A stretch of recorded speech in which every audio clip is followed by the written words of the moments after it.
future. There are no people in the future. No people at all. There are no people in the future. Where did all my people go? There are no people in the future. Let me try my people call. Where are all my people?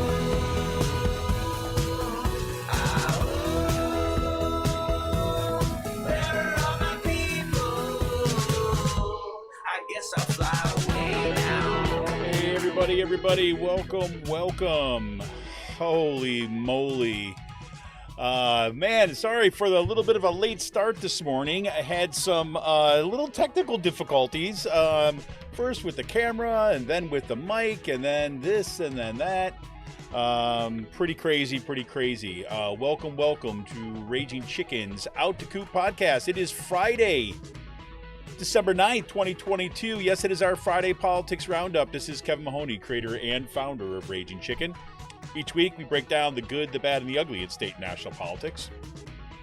You can support this show by becoming a patron for as little as $5 a month. Head on over to patreon.com/rcpress for all the details. You can also help out the show by heading over to our YouTube channel if you're not there already. Smash that subscribe button, like the stream for this show, and hit that notification bell so you know every time that we go live. And hey, everybody, don't let Paul Martino and his oligarch friends buy our schools and push extremist politics in our community. Raging Chicken is teamed up with Levelfield to launch a truly community-rooted pact to invest in organizing, supporting local and statewide progressive candidates, and unmasking the toxic organizations injecting our communities with right-wing extremism. We're putting small dollar donations to work to beat back the power of big money. You get more information and drop your donation at ragingchicken.levelfield.net. Well, on today's show, we're going to just talk about a few things today. This week, the Supreme Court heard arguments in Moore v. Harper. The case will test the court's willingness to embrace a fringe constitutional theory, the so-called independent state legislature theory, which would give the power to state legislators to override the results of democratic elections. And U.S. colleges and universities are facing a quote-unquote crisis. Yes, the shock doctrine sky is falling narrative tells a tale of natural disaster, while political choices and destructive managerial policies and trends are largely excused. And we have Kyrsten Sinema, announcing that she is changing her party affiliation to independent. And we've also got a comment already from Janet, basically saying, thinking about Sinema switching to independent, she will not get a cascade of small donations to boost her coffers for a 2024 run, the way small donors support independent Bernie Sanders. That is for sure, but it will be the big money that will go to Sinema if she decides to run. And WNBA star Brittany Griner returns to the U.S. after spending months in a Russian prison for having basically some marijuana inside a vape tube. Prosecuted as drug trafficker. Yes, this is a classic Russian move to get back its own political prisoners, and they did a prisoner swap, and she just returned back to the States, greeted by her wife. Today, a little closer to home, Pennsylvania's Department of Education has released standards for a culturally relevant and sustaining education that seeks to integrate policies similar to DEI, that's diversity, equity, and inclusion, and like those initiatives that drove those right-wing extremists to flood school board meetings with conspiracy theories and vitriol.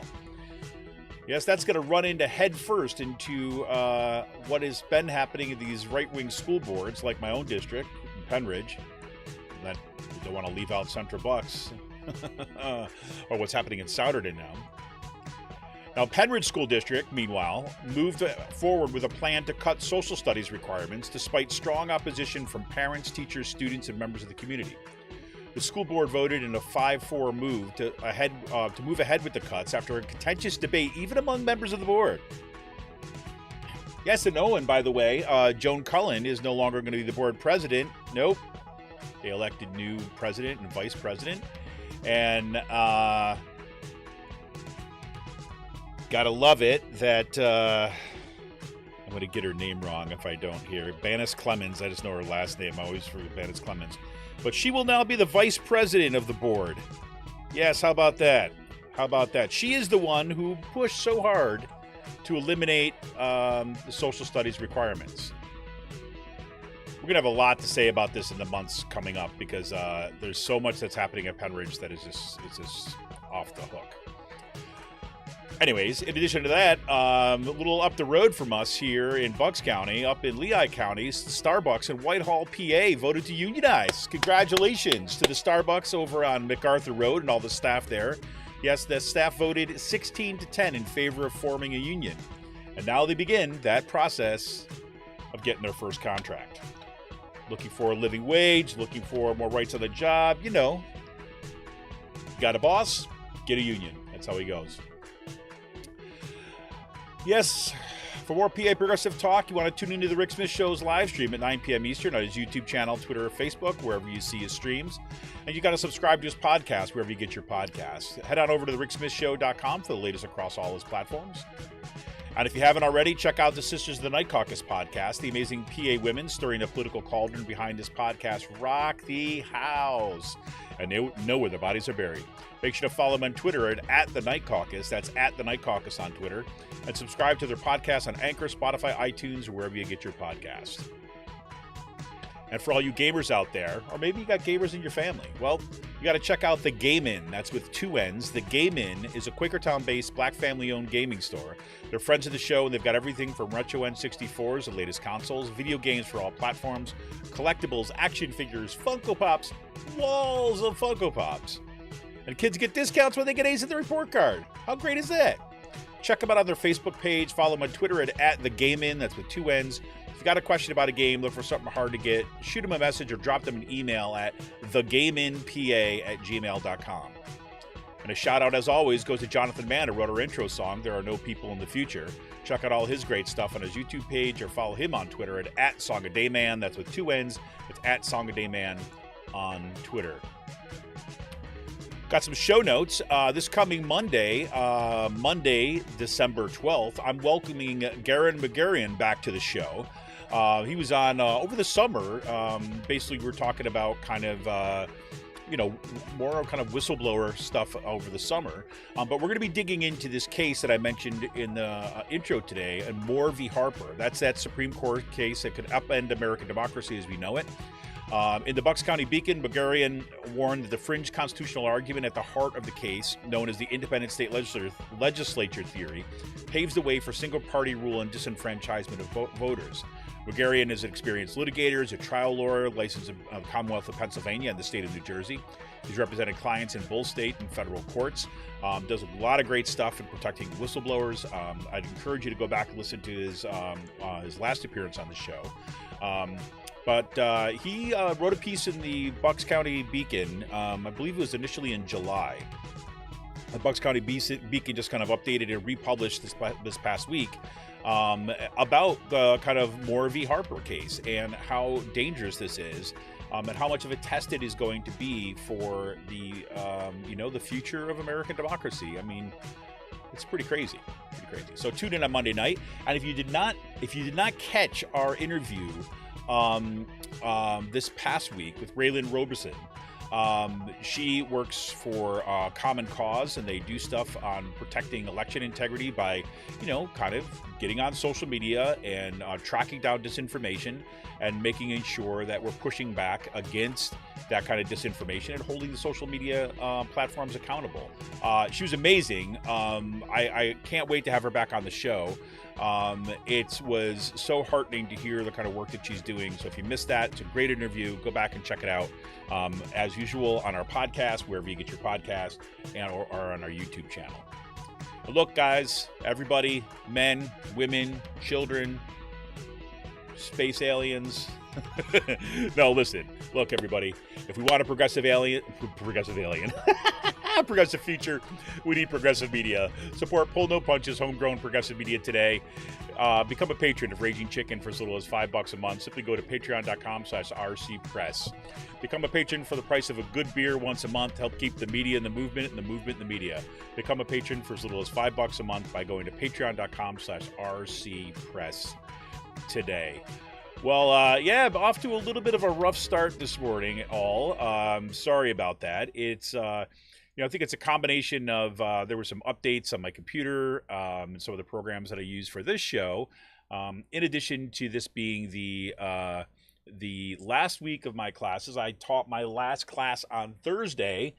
Um, and we do like presentations, student presentation stuff at the end of the semester, and it's like my favorite time of the year, to be honest with you, because it's all about their work, and we get to hear how they've come together and a bunch of different projects they're working on, and they're just doing just great stuff. And it's always moments like those at the end of the semester when hearing the work that students are doing that you know keeps me going, really, to be honest with you.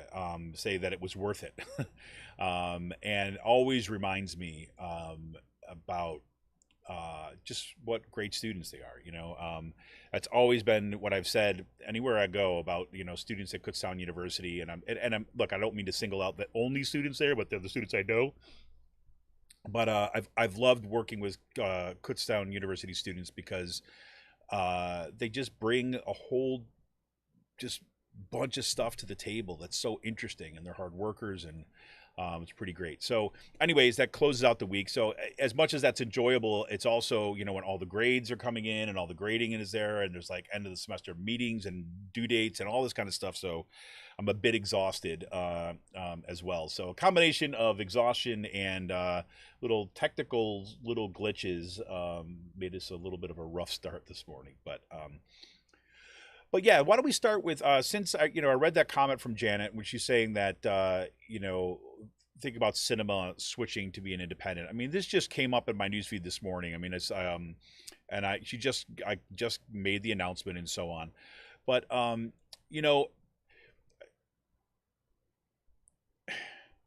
you see the headlines that come up, like for example, this one from Politico says cinema switches to independent, shaking up the Senate.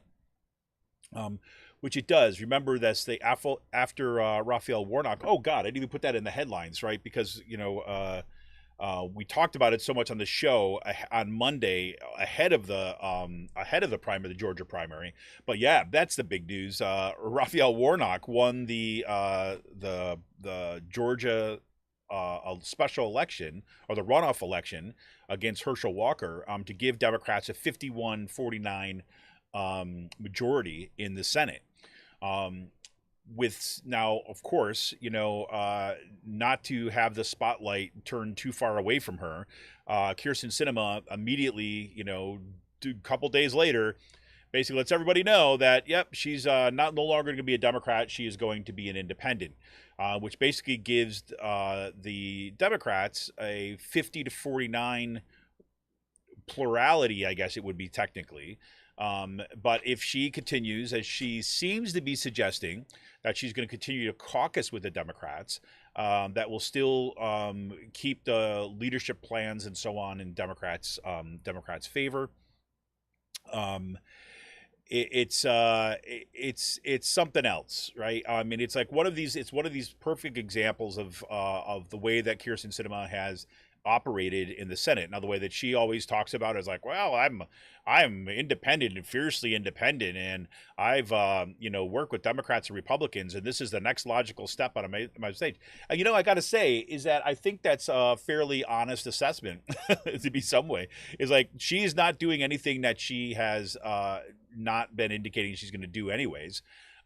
It's pretty clear that she will probably not be able to win if she runs for re-election. But I don't want to say get out too far ahead of over my skis, but she's going to have a real uphill battle if she decides to rerun or to run again for Senate as a Democrat, because she's basically sold out the Democratic agenda so much. So she'd probably have a primary challenger. By now being an independent, the big question is she going to run a Senate candidate campaign as an independent? Right. And the way that'll break down, just so that we're clear about this, is that there is people say, well, why doesn't she just switch and become a Republican? Well, there's no way that she could win a Republican primary. None. Right. I mean, she's been, as much as she wants to say, we look at Arizona as being kind of like a hotbed of kind of craziness.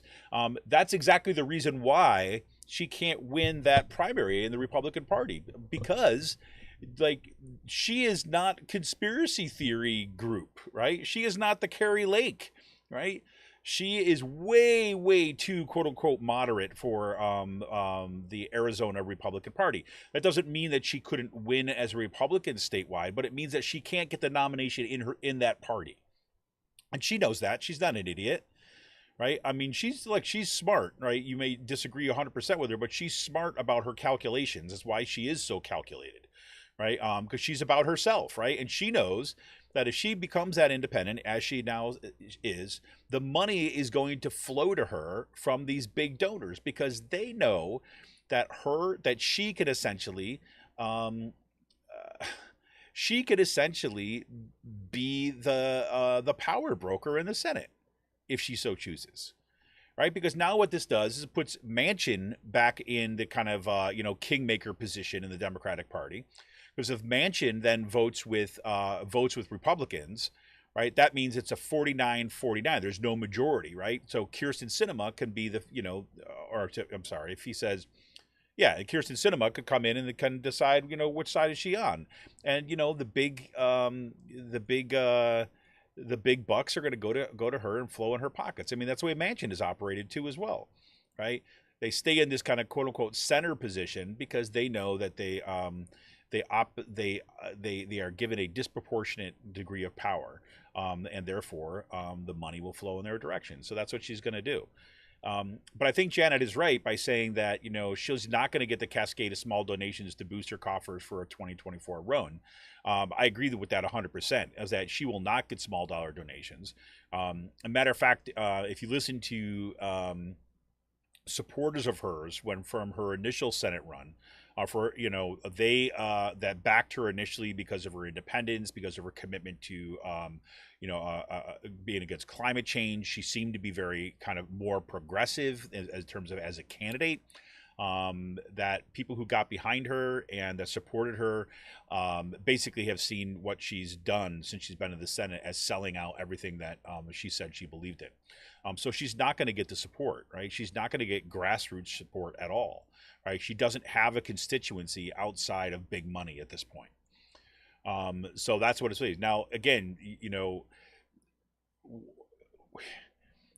why is she doing this now? I think it has everything to do with wanting to kind of increase her own stature. I mean, it's one thing you could say about Kyrsten Sinema is that she has been nothing if not been full of kind of self-promotion and very, very protective of her own kind of what do you call it? Brand, if you will. So we'll see. But that just adds like another example, another thing to the our little like hope dish, right? I mean, Warnock won. Thank God Warnock won. Warnock wins. So you think, okay, now Democrats have a little bit more of a breathing room so that maybe we can get kind of pushed through some things. But now instead, no, we're still going to have to see, we're going to see Chuck Schumer having to kind of decide whether or not they're actually going to push forward for a strong Democratic agenda, or if they're going to do what they've always done, is kind of like having to moderate their position so they can kiss the shoes of Kyrsten Sinema and Joe Manchin. So we shall see where this goes. But it was a tremendous week to see Warnock win that race. And after the kind of money that flooded into to Georgia on both sides, frankly, that was encouraging. So, and frankly, look, I mean, that guy deserves to be in the Senate. I mean, he was by far the better candidate. I mean, I don't think there's any question about that. I mean, just objectively about, being able to kind of like sew sentences together and kind of have deep thought and care about people, that kind of thing. So that's pretty amazing news. So we shall see. Now this week, I don't want to talk too much about this because we will be covering this on Out to Coop Live on Monday, as I said. But the Supreme Court heard arguments in Moore v. Harper this week on December 7th. Yes, right, Pearl Harbor Day, which is ominous in its own right. Arguments in that Moore v. Harper case. Right now, this case is basically testing this, what had been completely considered to be a completely discredited, like extreme fringe theory And now the Supreme Court has agreed to hear this. Now, if you recall, this whole idea about the independent state legislature theory first kind of popped into kind of mainstream news coverage because it was part of the arguments that some of the Trump's lawyers were using to try to make the case that certain state legislatures, most notably Georgia, I mean, Georgia was the one that kind of got a lot of attention with the pressure that was put there. But basically, these swing states like Michigan, Ohio, that basically they could disagree with the results of the people's voice, right? The actual ballots, and decide by themselves to allocate their electors in a different way, right? So they could basically reduce what we do in an election, the amount of votes that are being cast, right? By counting up the votes, and the majority of votes is kind of who gets the electors. Instead of that, they could look at those the votes that we cast on election day or up until election day as kind of like customer satisfaction surveys, to take into consideration, right? It doesn't have any status when it comes right down to it, but just take into consideration. So why this became so critical is because we know that Republicans, particularly right-wing Republicans, ones that are sympathetic to the kind of, stop the steal nonsense, the conspiracy theories around kind of election fraud, all that kind of stuff, they have kind of gained a significant foothold in state legislatures. That first happened in the 2010 election. And then because that was 2010, that was a census year, they were able to gerrymander in their districts, their state districts especially, in order to basically ensure that they were going to be able to kind of, maintain one party rule for a long period of time. What do you call it? Wisconsin has been really the poster child for this, because in Wisconsin you'll see that even when the number of people who voted for a Democratic candidate in the state of Wisconsin outnumbers, right? Or like let's say it's a 50-50 split, right? So say Democrats win, say 48% of the vote, Republicans win 52% of the vote, right?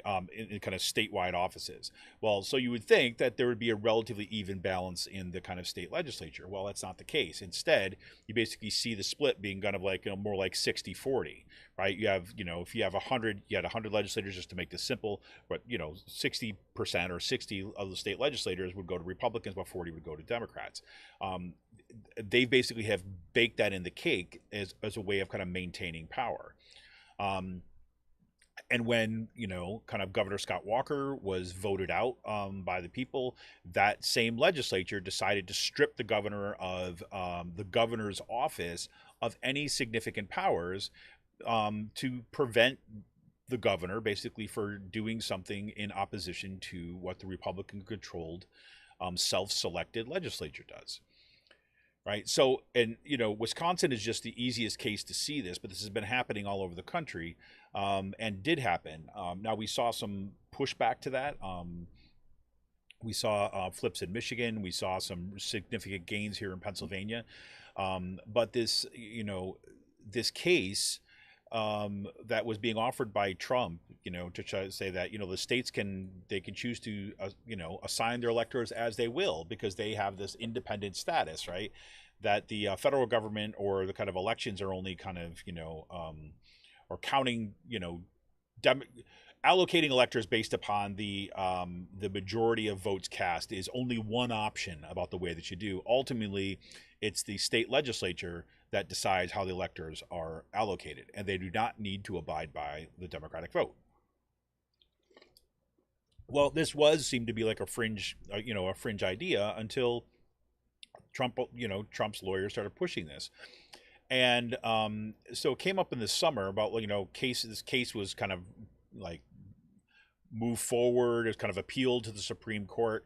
And, most election watchers, or most court watchers, we should say, in normal circumstances, right? That means when you do not have an extreme right-wing majority on the court, in recent thing. Most of them kind of would say, well, yeah, it's unlikely they're going to take this case, right? However, given the makeup of the court, they were like, well, you don't know. I mean, we've already seen them overturn Roe v. Wade, right? Basically taking, 50 years of precedent and throw it out the window. So what's the guarantee that they won't take up this kind of fairly extreme and fringe theory in order to accomplish political ends, right? In order to ensure that Republicans are going to be able to kind of maintain a kind of single party rule for the foreseeable future.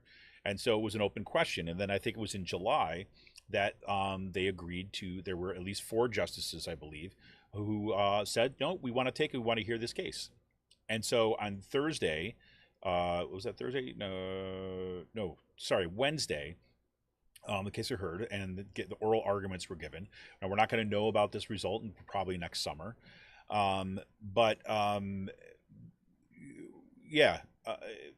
The case is going to go forward, and some of the questions from some of the court justices were pretty disturbing in terms of them indicating that they're all kind of behind this.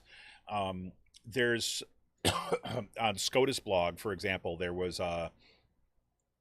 interesting discussion about Amy Coney Barrett's position on this, and they think that she might not go along with the extreme right wing majority on this.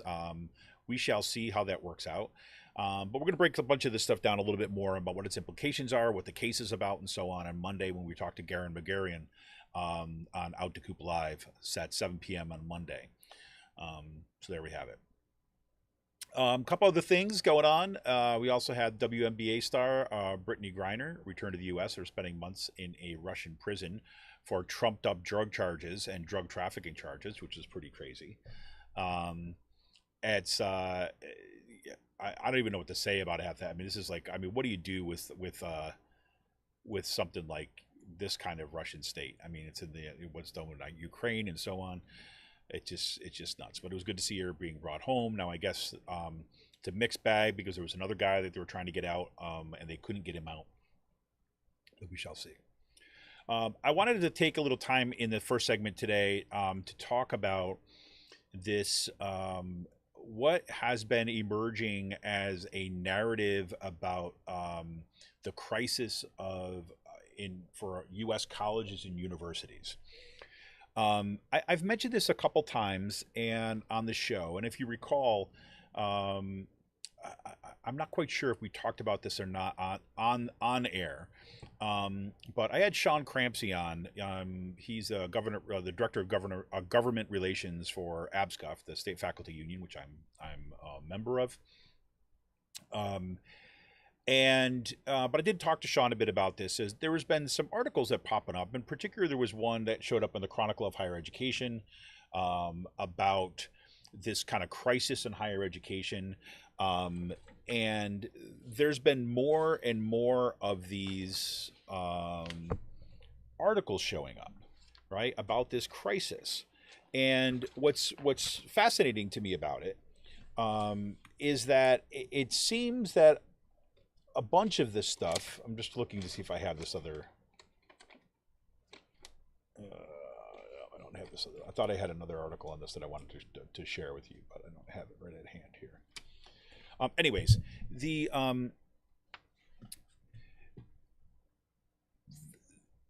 there's this, most of the articles are focused, I should put it like this, most of the articles are focused around this demographic trend, okay? And the saying that this brings about this crisis in higher education, okay?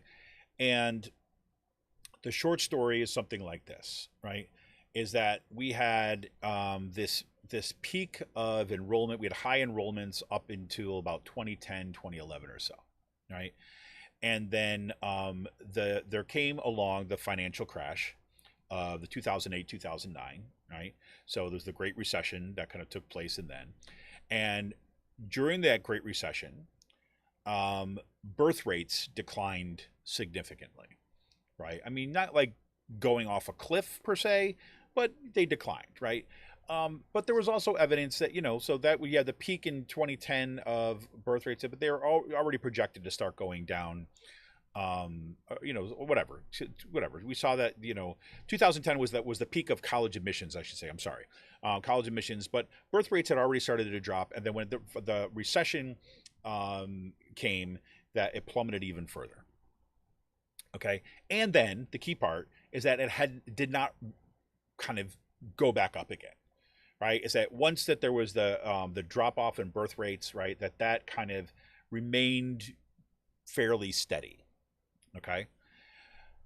So that happened. And then, of course, we have the pandemic, right, which kind of adds another layer. So if you figure about this if you think about birth rates in 2010, right, if you're kind of, if you're seeing declining birth rates beginning to say 2010, you're talking about, individuals who are now, 22, 21. And if the birth rate kept on going down after that, right, you're basically going to see a pattern of declining numbers of potential college students, right?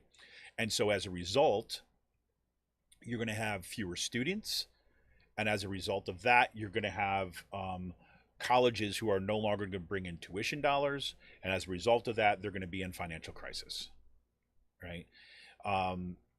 And that's the big story that keeps on appearing. Now, when I would say it keeps on appearing, this was in the Chronicle of Higher Education, for example, has had several articles on this. You've had Inside Higher Ed, which is another kind of industry kind of publication, where that initial article that I was talking about with Sean Crampsey about, that initial article was kind of flagging the problem of state universities, in particular Pennsylvania. Right. So it's just kind of this interesting, I noted it then. Now it's showing up in in Vox, for example, right? This is The Incredible Shrinking Future of College, which is written by this guy, Kevin Carey. And this is actually shared with me from a colleague of mine, Colleen, who said, did you read, she's like, did you see that piece from Vox? I'm like, no, next. It was on Shippensburg, which is obviously, state system of higher education. And it's not just on Shippensburg, but Shippensburg is kind of where this whole article starts. And it's written by this guy, Kevin Carey. Okay. And we see some of the same kind of arguments in this piece. And I want to check out something real quick.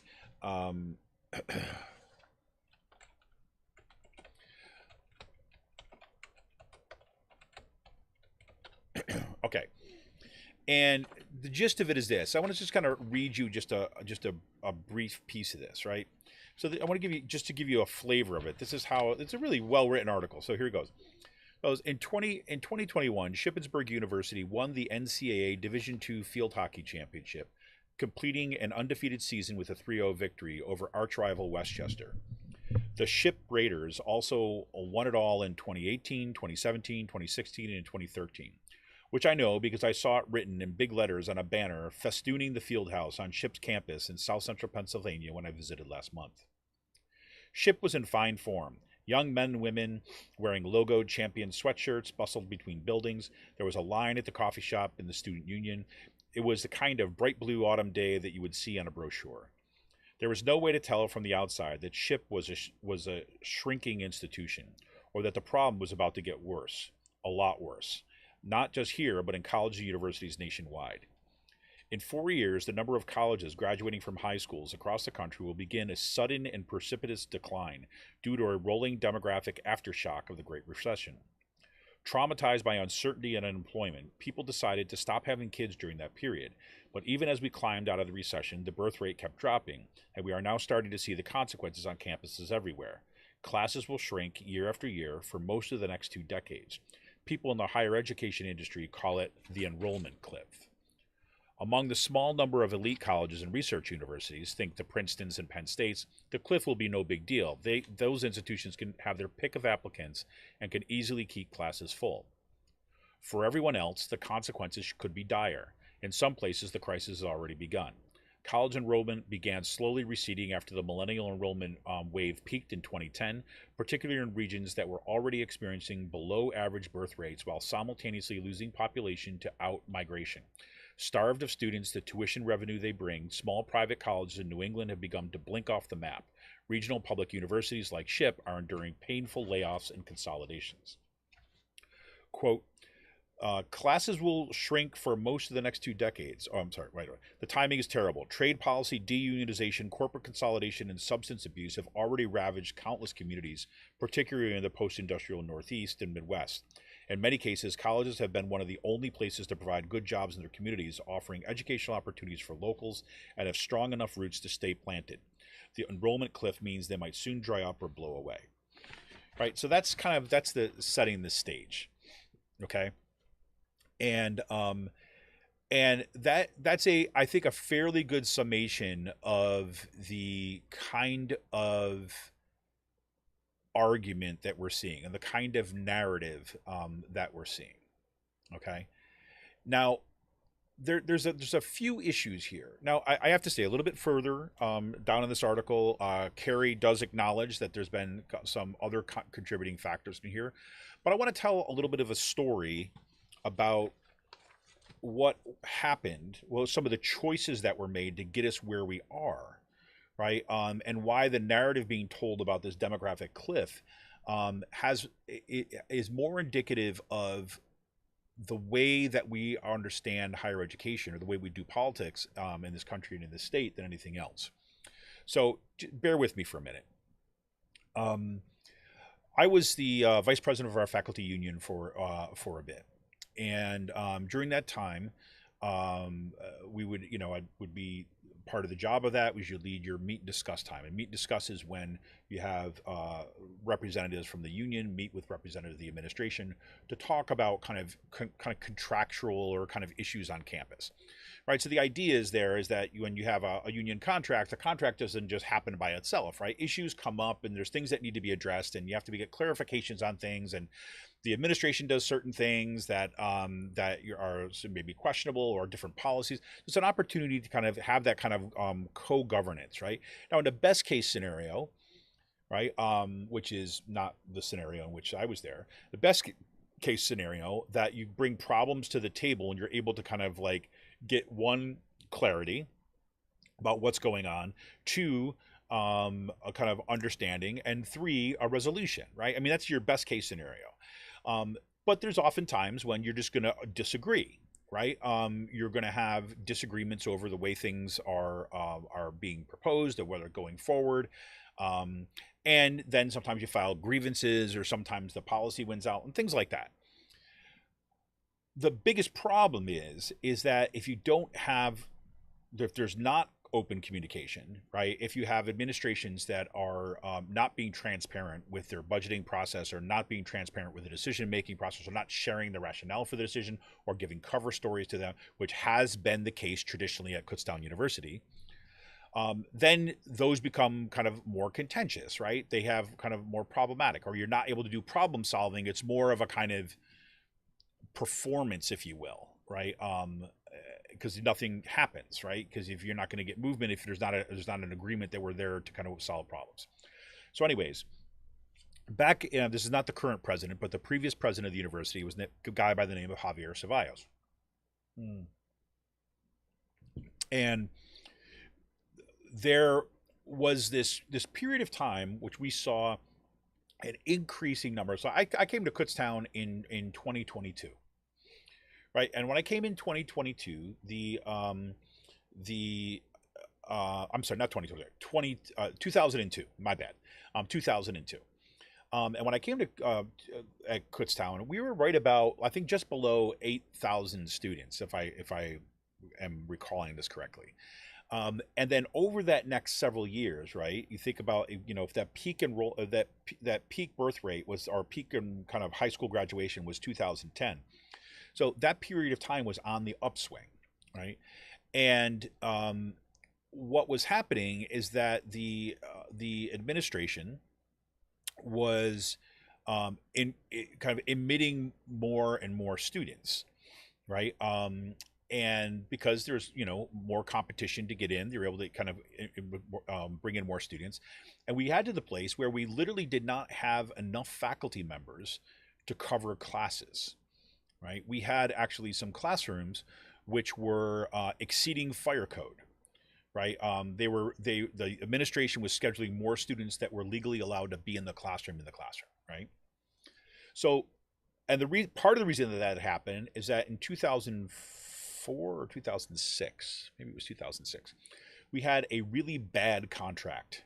It was the first time that we saw basically these kind of like union busting tactics being deployed by the statewide the Paschi administration. Right, there was a chancellor by the name of Linda Rinker, who basically was not doing what had been traditional, which is like working together with the union to come up with a good solution for everybody, right? No, they were pushing an agenda that has been pretty consistent ever since, right? And it is consistent with everything that you'll ever read about neoliberalism, about the privatization and corporatization of higher education. That was all for full display. The thing is, the faculty union at the time was not prepared for that. Despite the warning signs being there, and several of us saying this and kind of like being part of our statewide governing body, saying to our leadership, no, this is going to be a problem. This is a problem. They didn't believe it, whatever, but it became a problem. So one of the big things that happened in that contract was it was the first time that there was going to be a dramatic shift in medical benefits. And basically what they said is that, look, if you retire now, you can retire under your current contract, right? Which is good medical benefits through retirement. If, however, you stay in the new contract, you're not going to get those benefits, right? That's going to be different things that it's going to change for now on, right? So there's a lot of people who are at retirement age, because by that point, there was a lot of kind of older faculty members, and they were like, okay, we're going to take the deal. So we had like this mass exodus from the university, right? Literally my department, at the time, we were the largest department on campus. We had around a little over 40 faculty members. We lost, I think, 13 faculty members. Not all of them for retirements. A couple people left to take different jobs. But it was a huge hit. And what happened next is that the administration said, okay, we're not going to rehire those faculty. We're not going to search for new faculty, right? So even though you had faculty lines that were budgeted for and all that, they decided not to renew that. And that wasn't just my department, it was across the university. So you had a shrinking faculty, and the only faculty that they would hire were going to be adjunct faculty, right? What was called at the time temporary faculty members, right? And that could be there on a part-time or a full-time basis, right? But would not be kind of subject for tenure, and they could fire them whenever they wanted to, right? So and I'm being a little bit kind of reductive here. So you have increasing enrollments, you have decreasing faculty, right? And you have overcrowded classrooms. We didn't even have enough space. When we started hiring part-time faculty or kind of adjunct faculty, we didn't even have enough spaces to put people, right? We had to actually get trailers outside in the parking lot just to house additional classroom space and office space. It was pretty outlandish what was going on. And so we'd be at the meet and discuss table, and we'd be saying, look, this is a problem. We need to kind of hire like enough faculty to cover this. And what the line is that they gave us at the time was that, look, this is a demographic bump. We can't go out and hire all these tenure track faculty members or permanent faculty members because this is a peak. And they showed us the charts at the table and say, look, this is the high school graduations and is projected to decline after 2010, right? So we have to start we have to plan for that decline, right? So we can't have this big uptick. So that's why we need so many adjunct faculty. And, we were kind of like, look, we understand if that's the case. However, we lost 13 permanent faculty members. This department lost kind of 10 permanent faculty members, right? And those are people who were teaching in those classrooms before the demographic bump, right? So we understand the argument, say you don't want to increase beyond your previous capacity, but we have to plan for that, right? And so we can't do this. So by not having enough faculty right now is not good. So they said, oh, well, we're going to do. So what they did instead of hiring faculty members is that, well, they did two things. One, they built larger classroom buildings, right? So that basically you can have fewer faculty members teach more students, right? Now that is a shift in education model, right? These state systems of higher education were primarily kind of teaching colleges initially before they became universities in like 1983, whatever it was. And so what they did is they basically increased the sizes of the classrooms, right, as a way to compensate for not hiring more faculty members. So if you think about it, the numbers, the you needed fewer faculty members to teach more students, right? But you also needed millions of dollars to build those buildings, right? And during that time, we were like, well, who's going to teach in those buildings? And they're like, well, we'll figure it out. We'll figure it out. We'll figure it out. And they wouldn't tell us. And then finally, we forced it out of them, right? We forced them to give us like what they had. And it turns out they had hired an independent consultant, right? So they had to pay another hundreds of thousands of dollars to an outside consultant to determine which classes should be taught in the large classroom buildings. And they were not, it was not based upon kind of any kind of pedagogical or academic or intellectual decision. It was based upon what they said, well, most of these other colleges, some of these other classes that teach in those classrooms. So they decided without faculty input which classes were going to go in those large classrooms, and then suddenly thrust certain departments to teach in these primarily large classroom buildings, right? Without any planning for it, right? So there's that. At the same time that that's happening, right, it turns out, we find this out years later, but we kind of had to uncover this. It turns out that the universities, not just Kutztown University, but Westchester University, Shippensburg University, Edinburgh University. Edinburgh's an outstanding kind of prime example of this. East Stroudsburg University, right, just in terms of the state system. We had them investing, taking out bonds, right, to build luxury dorms, right, and kind of these kind of like mall-like environments, right, to quote unquote appeal to more students.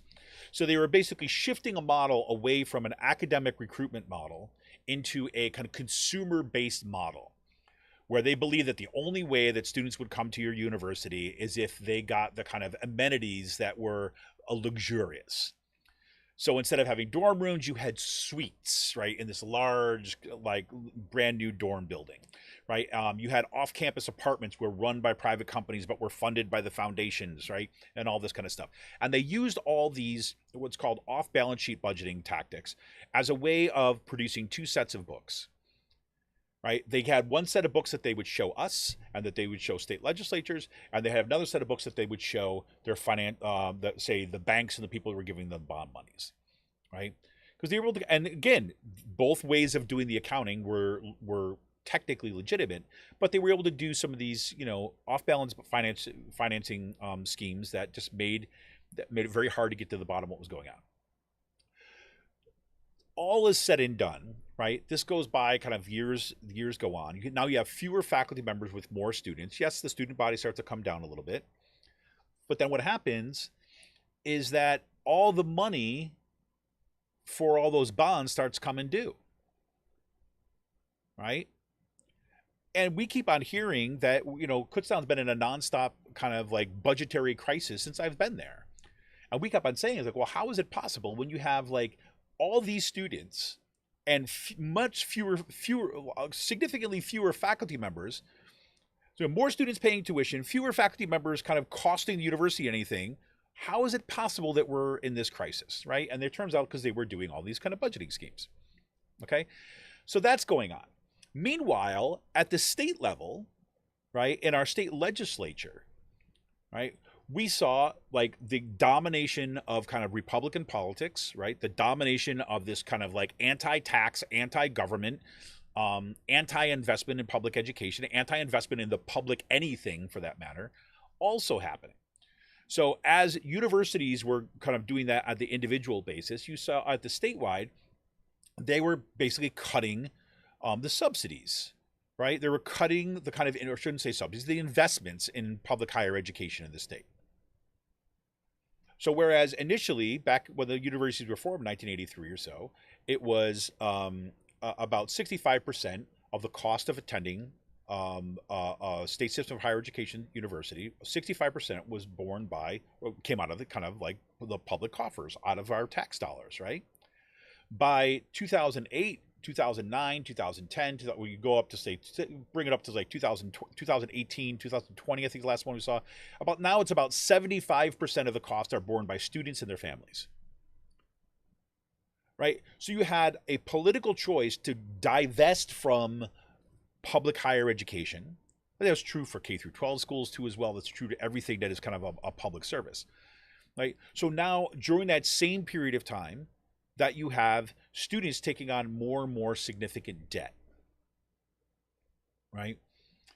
And during this time, we're saying to the university, look, you know, what do you do with all this money? Why are you spending all this money on these dorms? Why are you spending all this money on these kind of like these luxurious gyms and all this other kinds of stuff that you got going on if you're in a budget crisis, right? And you're like, well, it's a different kind of model, right? So now they've invested all this money in this kind of stuff, and then the number of high school graduates starts to go down, right? Consistent with what they told us would happen. But so they're basically telling us that we can't hire faculty members because of this kind of like demographic trend. Meanwhile, they're spending money and investing in things as if the demographic trend that they pointed to us doesn't exist, that we're going to keep on having enrollments go up. So they built an infrastructure for a student body that they knew was not going to be there in 10 years. What did they get out of it? Lots of kudos. Got their names on buildings, right? That they were able to use the PR, right, thing. Hey, look at all the great stuff that we got. And time after time after time after time, what has happened is that when those bond things come due, right, then they're like, oh, now we have a budget crisis. But you have a budget crisis that you created, right? And because we have fewer investments, and now, so what do? What do they make up? They have to pay it somehow. What do? They increase the number of fees on students, and student debt goes up. So what was once an affordable option becomes an unaffordable option. So not only do you have a decline in high school graduation rates, but you also have a disincentive to go to college because of the debt that you're going to incur, right? All that's going on. Another decision happens at the statewide level in the legislature and things when we're looking at organizations like Penn State. Right? Penn State is not a state university. It is a state-affiliated university, which basically means they're a private university that gets subsidies for in-state tuition. Right? They give subsidies to students for in-state tuition. There's more to it than that, but generally speaking, that's what we're talking about. And Penn State goes on a massive expansion trend. Right? Now, the state legislature oversees Penn State because it gets this public money. So they could have questioned this, but they didn't allow. No, this is great. We're just going to expand this. So Penn State starts expanding like crazy. So does Temple to a certain degree. So does so does Pitt to a certain degree, to have all these branch campuses. Right? And they have the same data that we had about this demographic bump. But what they start doing is start building more and more and more of these branch campuses and try to get more of that. Now they put those branch campuses in direct competition with the state universities, right? And so you see where all this is all going, right? This all leads in a direction that if you no longer have the same number of student graduates, and that's going to be declining, and everybody knows it, but you're building and you're investing in this infrastructure that is built for a different trend, you're going to hit a problem. And those people, both at the university level, the administrators at the university level, at the state legislative level, right, and the Penn State and all this kind of, nobody would listen to that because they were in this freaking feeding frenzy when it came to kind of like building and making things more attractive and PR. Right, now, why am I saying all this? Well, in certain part because where we are now is a direct result, right? This quote unquote crisis because now we're seeing this demographic cliff, as they keep on calling it, or the enrollment cliff. Number one, just so you know, right? When you're tracking birth rates and high school graduation rates, you can correspond your birth rates to a high school graduation rate roughly 18 years in the future, right? So you have 18 years to prepare and to transition from one or the other. Instead, what we have seen is we've seen decision after decision at the administrative level and at the kind of legislative level that refuses to acknowledge what the trend is and act in reverse. And act in ways, I should say in reverse, acting in ways that are kind of against the trends. And meanwhile, they blame faculty members, staff members, students for the problem. It's either a force of nature, there's nothing out of our control, there's a crisis, as if, like, the people who were born last year are graduating for college next year, right? Oh, nobody could have seen this coming. No, you chose to act in different ways. And so as a result, what is happening now about this closing, like there's a story here, Cazenovia College, which is not far from where I grew up. Cazenovia is in New York State. It's a small university. They only have about 1,200 students, something like this. One of these kind of small liberal arts private schools and things like that.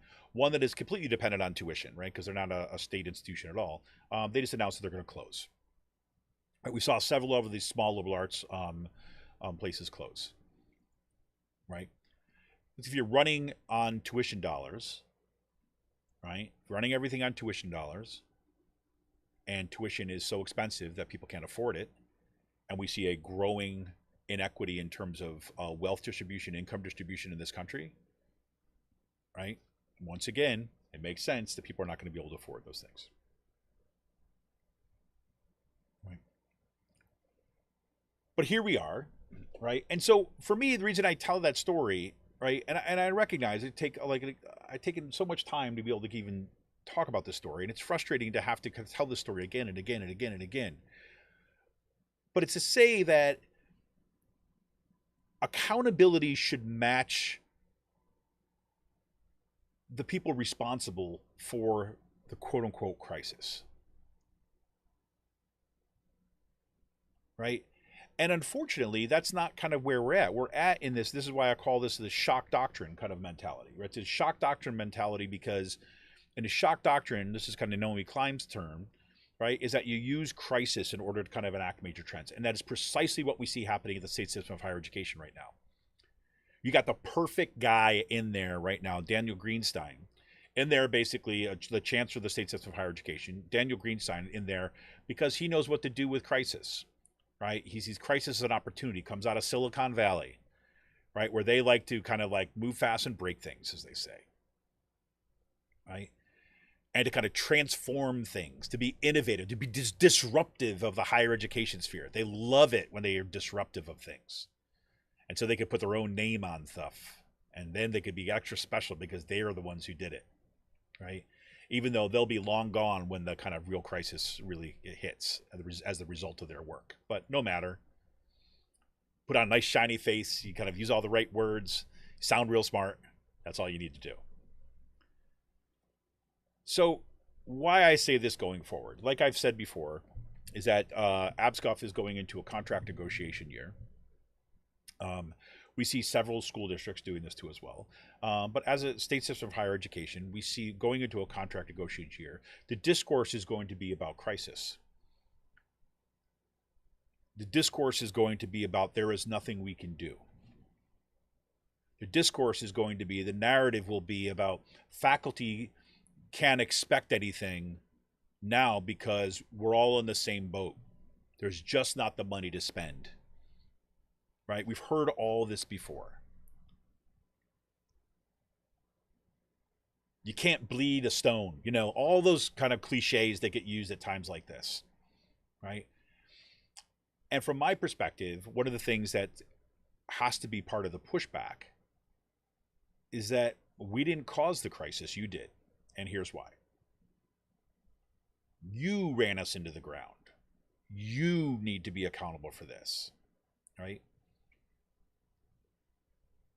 And there needs to be a strong pushback from the kind of faculty union and faculty as a whole, and students, frankly, because students are the ones who are paying, in some ways, the worst price, right? Through the kind of debt they've been forced to incur because of the declining, public monies that are going into invest in our public higher education. But there's a bigger question here. It's not just about the contract, right? Let me just give you an alternative, model. Let's just say that we have the same data. We have demographic trend data that we can look at, right? And if you're planning, especially as a state institution, right? If you have roughly 15 to 18 years to plan ahead to any towards of significant, change in demographic changes, right? Then you could actually plan together with faculty about the kind of the shape and size of kind of different departments and programs and so on. And if you have the right amount of public funding, that's as if we actually, as a people, decided that we were going to invest in public higher education, like they do in, every other industrialized country on the planet, and frankly, most of the kind of developing world too as well. If you make higher education kind of free and available to all, right, through that investment, then what you're doing at the university level or at the college level, right, is that you're going to recognize there are going to be times when you're going to have a little bit of a larger class, right, classes, right, because of these demographic bumps, right? Class size might kind of increase for a short period of time, and everybody would be aware of that. And you know that it would start on this date and it would go roughly to this date before we're going to have to make any kind of significant change before we see it come down again. That's good. But on the flip side of it, there's going to be times where there's going to be demographic dips. And that means necessarily that class size will go down. Right? And if there's different kind of models, so like when class size starts to go down, you can start behaving more like a kind of small liberal arts college. And when it's going to have to balloon a little bit, then you start behaving more like a kind of a larger university. But that's the flexibility you can build into that if you're actually planning for that. But you can only do that if there's adequate investment in public higher education. You can only do that if we start to turn around the trend of kind of privatizing everything, corporatizing everything, and kind of destroying the public sphere. And that's a political battle. That will not be solved. To be clear, that will not be solved within this faculty contract, right? That ABSCUF is going to have to fight this year. The words I keep on hearing from everybody is like, it's going to be bad. It's going to be tough to negotiate. It's going to be a bad situation. It's going to be blah, blah, blah, blah, blah, blah. Right? People are already starting to think about, well, are we going to have to go on strike again? Right? And all that's already going. And you look at what's happening around the country. Higher ed's on strike everywhere. You just had the largest strike in kind of basically U.S. history in public sector out in California with the adjunct faculty or with the faculty strike, right? You just have teachers in the New School in New York City walked off the job, right? Going on strike for this. I mean, you see graduate students going on strike. I mean, this is a indicative of what has happened to higher education across the board. And I say that like in all hopes, right? That faculty members, right, especially unionized faculty members, can see that and kind of work together in order to push back against those trends. We get to use this faculty contract negotiation as a way to push back against those trends. We demand more funding for the state system of higher education.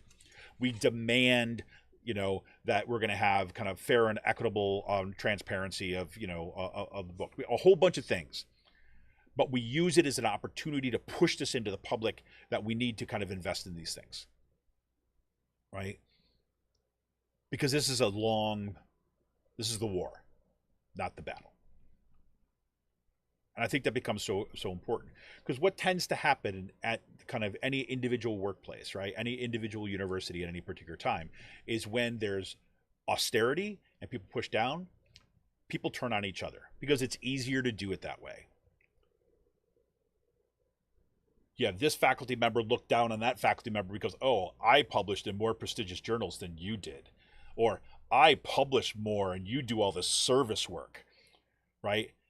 And say, my department, my field is more important. So, yours, they eliminate yours, that's okay because yours is irrelevant, right?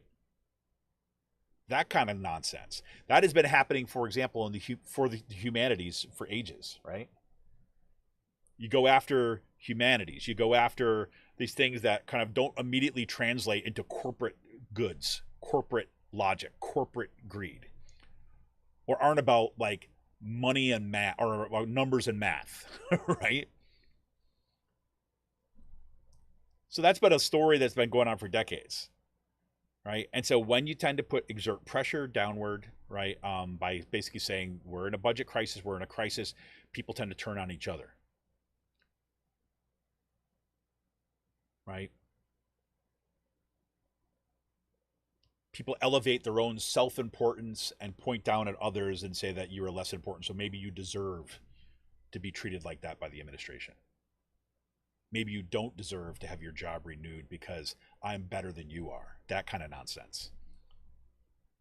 We should recognize that discourse, is all I'm saying. I know my ABSCUF brothers and sisters out there, let's take lessons from our kind of higher ed union brothers and sisters across the country who know what solidarity is, and that we don't turn on each other in these times. Got to find ways of support and ways of getting our message out, is what I'm going to say. Anyways, I went on that a lot longer than I was going to go on it. So sorry to bore all of you who are not interested in what's going on in higher ed. But for me, it's one of the spaces that we need to push back. Anyways, I'm going to take a quick break, and when we come back, we're going to talk a little bit about what's happening here in Pennsylvania, particularly at the school board level and beyond. And then we'll kind of be off for a fun-filled, fun-packed weekend. I don't know about you, but I'm going to be spending the time grading, so it's going to be so much fun. Yay! So here we go. All right, this is Kevin Mahoney. I am the creator and founder of Raging Chicken. Remind you can help support this program by getting on over to patreon.com/rcpress, where you become a patron for as little as $5 a month. We'll be back right after this quick break.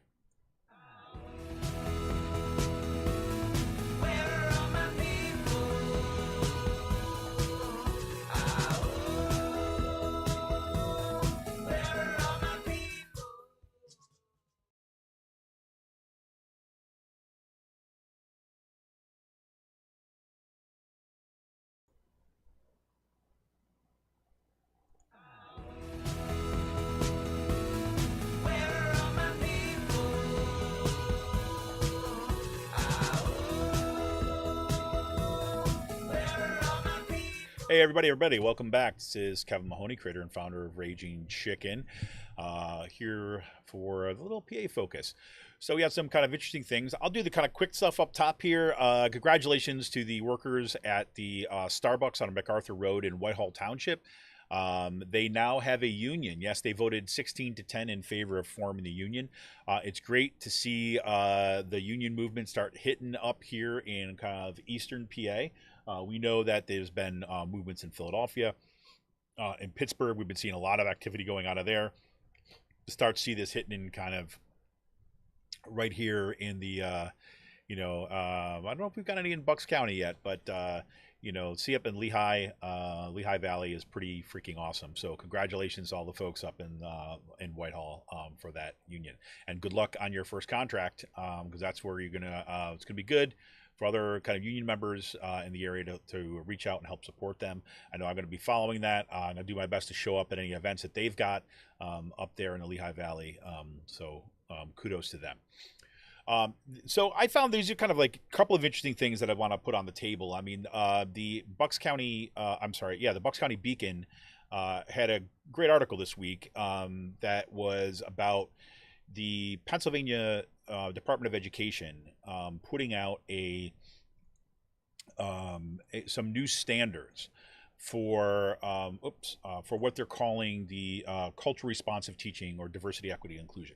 So actually, it's called culturally relevant and sustaining education. Those are what the standards are for. But really, as I was saying at the intro to the show, it comes out with it basically it emphasizes this kind of cultural responsive teaching, and or what is been called DEI, or diversity, equity, and inclusion. Now, you remember that DEI initiatives have been happening in school districts all over the Commonwealth, and this is true all across the country. But because of a historic gap, right, in or unwillingness or inability or whatever it might be, unwillingness or kind of lack of attention, is that the curriculum, right, is behind the demographic turn. And by demographics here, I don't just mean numbers. I'm also talking about who is actually in our classrooms, right? And that I mean, it's no secret that we've seen kind of pretty significant demographic trends over the course of the past several decades, right? We know that by the middle of the century, that kind of white people, like whatever, will be a plurality, not a majority anymore. That they'll be in the minority, if you will, but a plurality of the whole. But that's been true in our area, like here in Bucks County. We see that kind of increasing numbers of kind of Latino, in Arabic, Indian, right? A whole bunch of different kind of like African American people kind of like moving in these areas, right? And as a result, you have kind of more people of color, more people from different kind of religious backgrounds, cultural backgrounds in the schools, right? And but the curriculum, hasn't kind of really addressed that in kind of any formal way. So these DEI initiatives, right, diversity, equity, and inclusion initiatives, were meant as a way to kind of say, okay, let's take a look at what's happening in our communities, and let's make sure that our teaching is kind of responsive, is going to meet those students kind of where they're at, and that maybe our curriculum should also kind of think about how we engage in this kind of multi-ethnic, kind of multicultural context. That's become especially relevant in communities like here in Bucks County, for example, that had been historically like overwhelming majority white, but that's being changing, right? So then, especially if you have really conservative areas and things like this, but if you have if it's left unattended, right, there's the possibility of really kind of unthought through and unconscious, if you will, I'm being overly generous here, biases being brought in, racist biases, right, cultural biases, anti kind of Muslim, for example, biases, could kind of become part and make it kind of make the school environments less welcoming to those students, right? We've seen this come up also when it comes to LGBTQ students, right? We've seen this right across the board. If those students don't feel like school is a place for safety, school is a place where they are heard to as well, where they see themselves and their own histories and their backgrounds as part of the educational process, then those students are not going to perform at the levels of say the kind of white students who are supported in that, who do get the benefits of all those things, right? So for someone like me, this is just common sense, right? If your goal in education is to make sure that all the students in a particular area are going to feel that the school is a place where they can learn, where they can be heard, where they're going to be seen, where they're going to kind of feel safe. If they don't, we want to make sure that's going to happen. There's also been happening in terms of, a whole bunch of moves in kind of like in kind of thinking about disability, or thinking about kind of neurodivergent folks, about how we actually make our schools more open, right, and flexible, and kind of accommodating to these different groups. And by accommodating, I don't mean just like we make exceptions for them. What I mean is that, that your teachers are prepared for, if you have students who are coming in with a particular set of kind of needs or skills that you're not trained in, you want to make sure that you're able to get trained in that, right? You also want to be aware of your own biases that you may bring to the table, so you don't unintentionally, right, alienate a student, right, or kind of make all that kind of stuff, right? For me, that's what education is about, right? You're constantly having to evaluate and reevaluate kind of where things are, and making sure that you're kind of responding to the actual students in the classroom, not some kind of mythic student that is you have in your brain. So that's what it is. And so, Pennsylvania did not have any standards for this stuff, right? How to make sure that this kind of culturally relevant teaching, culturally relevant standards is part of the curriculum too as well, right? Obviously, it does things for math and science and all this stuff, but this becomes part of it too as well. So that's pretty amazing, especially given all the kind of anti-critical race theory hysteria that has been kind of running rampant through our Commonwealth. These new competencies we'll have here, they have been adapted by this book called Culturally Responsive Teaching, a guide. It's written by a woman, Jenny Munoz. And to give you a kind of brief rundown of what this is that competency number one, reflect one's own cultural lens. Consider and reflect on personal biases that one might have, particularly as a member of a various identity groups such as race, skin color, ethnicity, gender identity, age, nationality, language, class, economic status, ability, level of education, sexual orientation, religion, identity politics. As frequently, these are things are frequently targeted as, conservatives. Another one is identify or deepening understanding of and take steps to address biases in the system. Right. So again, if the goal in a democracy is to have a fair system, right, where you have kind of equal opportunity, you're kind of looking for skills that kind of identify that stuff, right? Competency number three, design and facilitate culturally relevant learning that brings real world experiences into educational spaces. This goes all the way back to John Dewey's stuff, right? That you actually want to have, not simply just abstract knowledge, but you actually want to have real world experiences in here. Excellent stuff. Competency number four, provide all learners with equitable and differentiated opportunities to learn and succeed. Competency number five, promote asset-based perspectives about differences. That is, this is a really good one. This one's simple. Treat diversity as an asset, not as a problem, and treat people with respect, even if they're different. Like, I've always thought about this, right? You think about the value, right? And again, this is, I don't know, whatever. It's just brought up this way. It's like, yeah, people that are different, right? The first thing is like, I want to, what do I need to know, right? Especially I can remember even when I was a kid, right, having folks that were coming in that were English was not their their primary language, right? And so if my goal, if I want to have communicate with this person or understand this, I need to what do I need to know? Maybe I could learn some Spanish words, or maybe I could learn some Spanish. And what they do actually, what's been really actually cool to see happening with my kids is when they've had students who come in who are non-native English speakers, they've come into the classroom. You've had teachers who are trained in what to do with this, and they use it as an opportunity for the students in the class to kind of meet that student kind of halfway. I mean, again, it's I'm not trying to paint utopia here, but it's the idea is that, okay, if this student teach Spanish, well, maybe we as a class should be learning some Spanish words, and that student can actually help kind of us understand what these Spanish words mean, right? And so not only are you kind of, does everyone benefit from that kind of engagement, but that student is put in a role of expert, right? Not as deficient, but as expert, because they're the ones who speak the language, right? So, I mean, that's the way, in my view, the best case scenario about how you want education to operate, right, is that difference is that asset. And if we're reflective about it, right, not resistant to it, we're reflective about that, then we all benefit. And even research bears this stuff out, right? Those students who are in a situation where, diversity by itself, right, promotes kind of learning, even for those folks who are against the diversity, right? Because they're forced to engage with difference and different ideas. But if you flip the mentality as a way of I wanted everything to be my way, but you think about it as we have a whole bunch of different ways of kind of thinking about stuff here. Let's see that as an asset so we can see a problem from all these different kind of angles, right? This is an example. Another one, competency number 6, collaborate with families and communities through authentic engagement practices. Oh my God, this is freaking awesome, right? Getting out of the school and into the community. How awesome is that? Competency number 7, communicate in linguistically and culturally responsive ways that demonstrate respect for learners, educators, educational leaders, and families, just like I was talking about.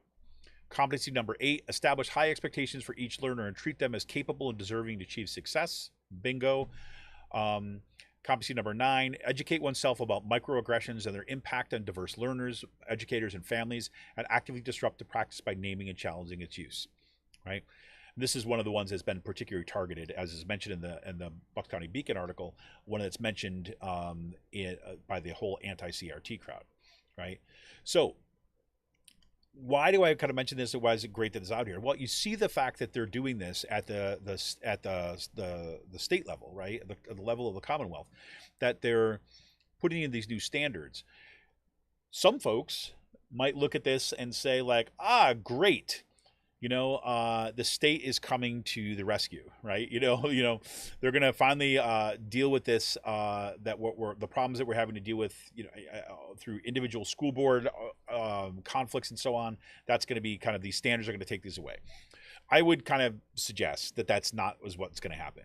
Is basically what's going to happen. This is going to set us up for a very contentious school board election year. Right. My guess is that this stuff is going to get used as a whipping post by the far right, as a way to kind of drum up the same kind of racist, anti-immigrant, white supremacist kind of notions that we've been hearing in school board meetings for here. So be prepared for that. So one positive development, right?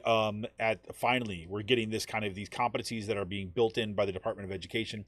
Secondly, don't assume that that's going to mean that all the stuff is going to go away, because it's not. It's going to ramp up, especially in districts like Bucks County, in Bucks County, where we've been at the kind of forefront of a lot of this stuff. Out in York, like, there's doing a lot of this stuff. So yeah, there's that. And the one other thing I wanted to kind of mention, this really one cuts close to home, is this past Monday, the Penridge School District moved forward with a plan to basically cut social studies requirements, despite really strong opposition from parents and teachers and students and members of the community. To give you a little breakdown here, this is a really good summation that's coming out of the Reporter Online. The Penridge School Board this week narrowly adopted a controversial policy to reduce the social studies credit requirements from 4 to 3. Policy 217, as it is known, attracted fierce opposition from teachers, student community members, and some board members, as it was tabled twice in past meetings. Opponents argue that it slashes important instruction and will force faculty to rewrite an entire social studies curriculum, while the policy proponents on the board argue that it enhances student choice, particularly for tech students. Multiple petitions were launched against the policy, one garnering over 1,000 signatures.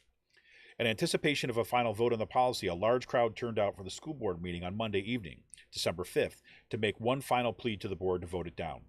The school board president, Joan Cullen, had removed the policy from the agenda prior to the meeting due to last-minute change that was made without prior notice. The new iteration of the policy appeared to maintain the required world history course for juniors, while the previous iteration had made the course optional. Despite this change, the board voted 5-4 to add the policy back to the agenda for a second vote and final reading vote. Following the vote was nearly an hour of public comments in which faculty, students, parents, and community members unanimously denounced the policy. It's fantastic. And I just want to read some of these comments. Not fantastic that happened. It's fantastic that there was that denouncing this kind of community movement, which is going to be very good for the folks that are trying to kind of push back against these extremists.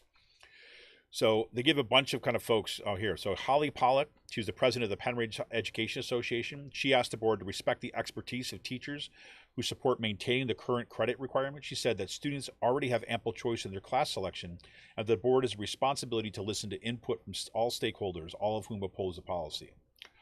Quote, our task is to ensure that students leave Penridge with the education they need to be good citizens of the community, the United States, and the world, Pollock said. Robin Reed, who you've heard mentioned on this program before, she has been highlighted by Will Bunch. She's been in the Bucks County Beacon. But Robin Reed, a student, I think she's a senior this year, said the policy could prevent students from taking AP Social Studies courses in their sophomore and junior years, jeopardizing their chance of getting in accepted elite universities. She further condemned the board for using tech and band students as justification for the change. If you're going to push this through, take some accountability and don't blame my friends, Reed said. Isabella Clemens, a sophomore, agreed and noted that AP courses provide much-needed college tuition relief. She further stated that she plans on pursuing a STEM-related field, and that there are, quote, no shortage of STEM options at Penridge under the current credit requirements. Noelle White, a Sellersville senior, said the policy would harm students' education by forcing them to learn more history in a shorter period of time. She commended the current curriculum for broadening students' perspectives and cultural outlooks. Quote, Taking away a history credit requirement will send the message that history is not important. This mindset, frankly, is ignorant, will only breed hate and prejudice in the community. Ding, ding, ding, ding, ding. Way to go, Noel White, 100%. Then you get into the teachers. Angela Shodel, a high school social studies teacher, said that there will be horrific consequences if the policy is passed, and we express exasperation at the board's repeated refusal to listen to teachers. Quote, we are tired of having to fight members of the school board who have openly, publicly, and repeatedly undermined the expertise and recommendations of the experts, the teachers, and the administrators. What qualifications do you have to make such drastic curricular changes, asked Shodel. Stop being so steadfast in your positions of power and start serving the community for whom you voted for. Stephanie Nash, a high school social studies teacher, said she had not had a single student in the recent past who was unable to select the desired class. Quote, if this is the attitude that our students are taking, what is it saying about the rigor of our school, right? Or I'm sorry, because I missed this part. That there's some students basically want to cut out on classes so they go home and take a nap by having fewer requirements. She said, what is this saying if we're supporting that? Bob Cousineau, another high school social studies teacher, warned that elimination of the forced social studies credit requirement would enable students to instead take study hall or early release. Quote, all evidence indicates that this is exactly what most seniors will do, Cousineau said. Quote, the overwhelming majority of seniors have late arrival, lunch release, or early release. Right? Now, what had happened is that you had Bannis Clemens, who is Megan Bannis Clemens, who was the strongest proponent of this, gave this lengthy speech, disparaged teachers, like talk down to them as, quote unquote experts. She's also was recently elected now at the same meeting, was elected as vice president of the school board, right? The new school board president will be David Rice. So here. But what was I going to say about that? Oh, so she was basically, and her argument was basically saying, yes, the reason why we have to do this is because the curriculum is so packed, right, that the students who want to pursue kind of a tech degree, because she's also on the board of the Bucks County Tech School, she's the Penridge representative on that. Because the curriculum is too crowded, so they can't take the required classes, right? Well, it turns out what that teacher is saying is like, no, actually, you look at when it comes to a lot of seniors, when they're kind of saying you're looking for credit, graduating on time, you want all this kind of stuff. Guess what? Most of them have early release, they have late arrival, right? And lots of study halls. So the choices that they're making, you're supposed to say students don't have any choice, they need to make choices. The choices that they're currently making is not like taking more classes. The choice is to take fewer to get out of school earlier, right? Which you expect from kids, right? The point being is that social studies class, particularly world history, right, is not standing in the way of people attending the tech school or people taking more STEM-related classes. It is not. What it represents, and Will Bunch does a great job of breaking this down in his column this week, where he basically said, look, this is...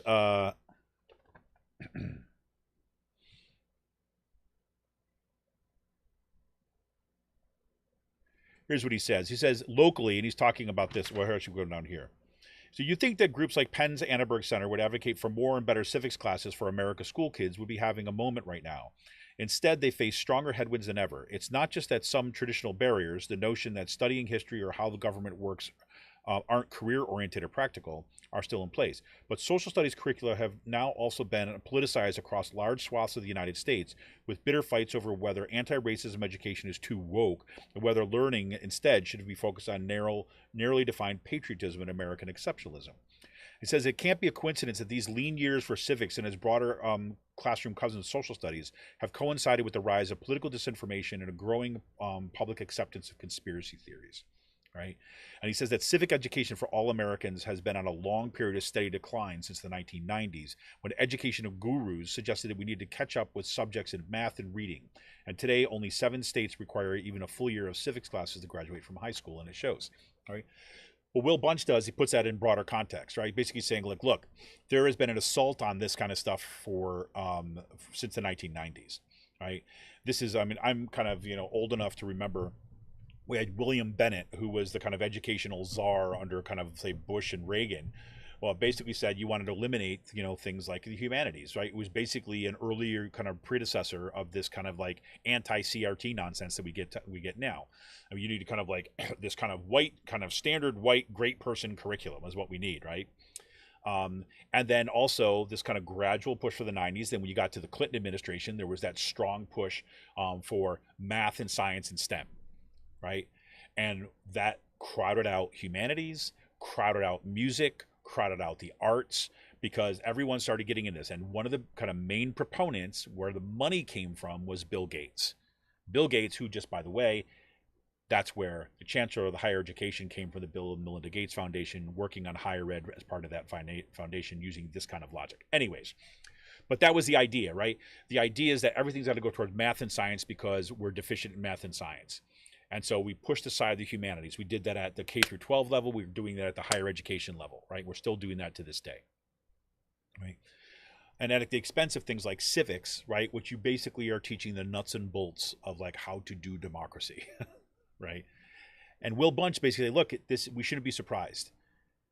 If you start cutting away kind of the understanding of our past, you start cutting away and getting rid of our ability to kind of think about how to effectively participate in our culture.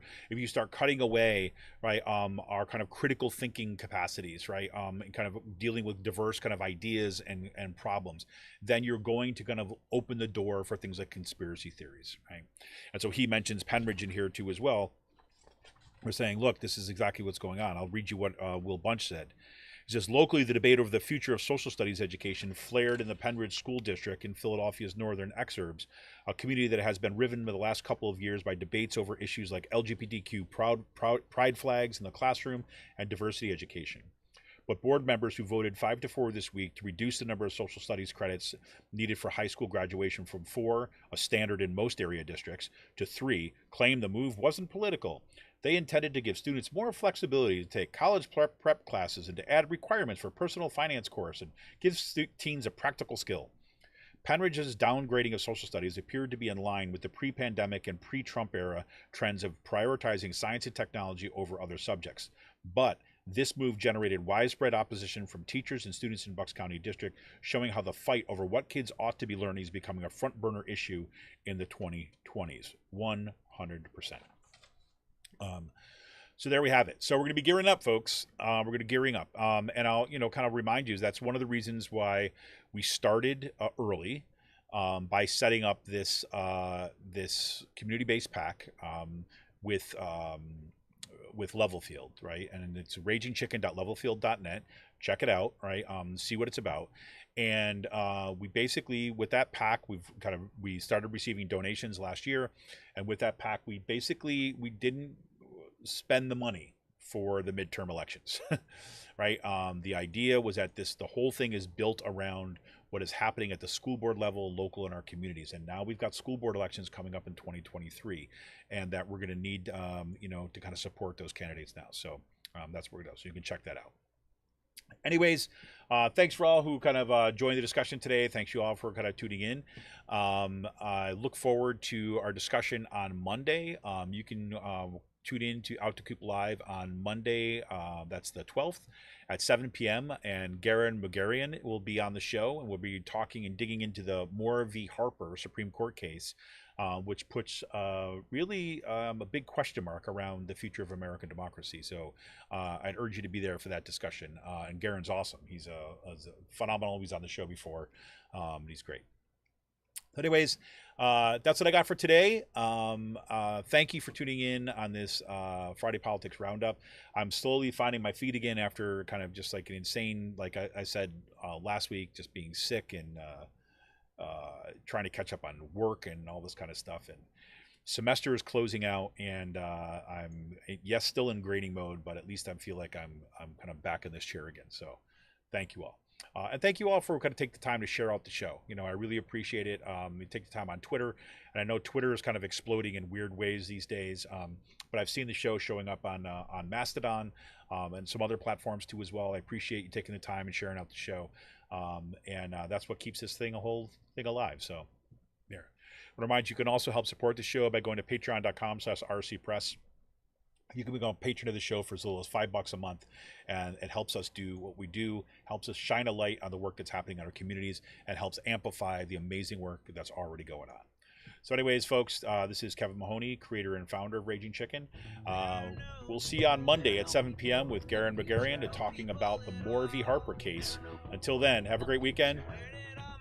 Good luck as we move into the end of the year. See ya!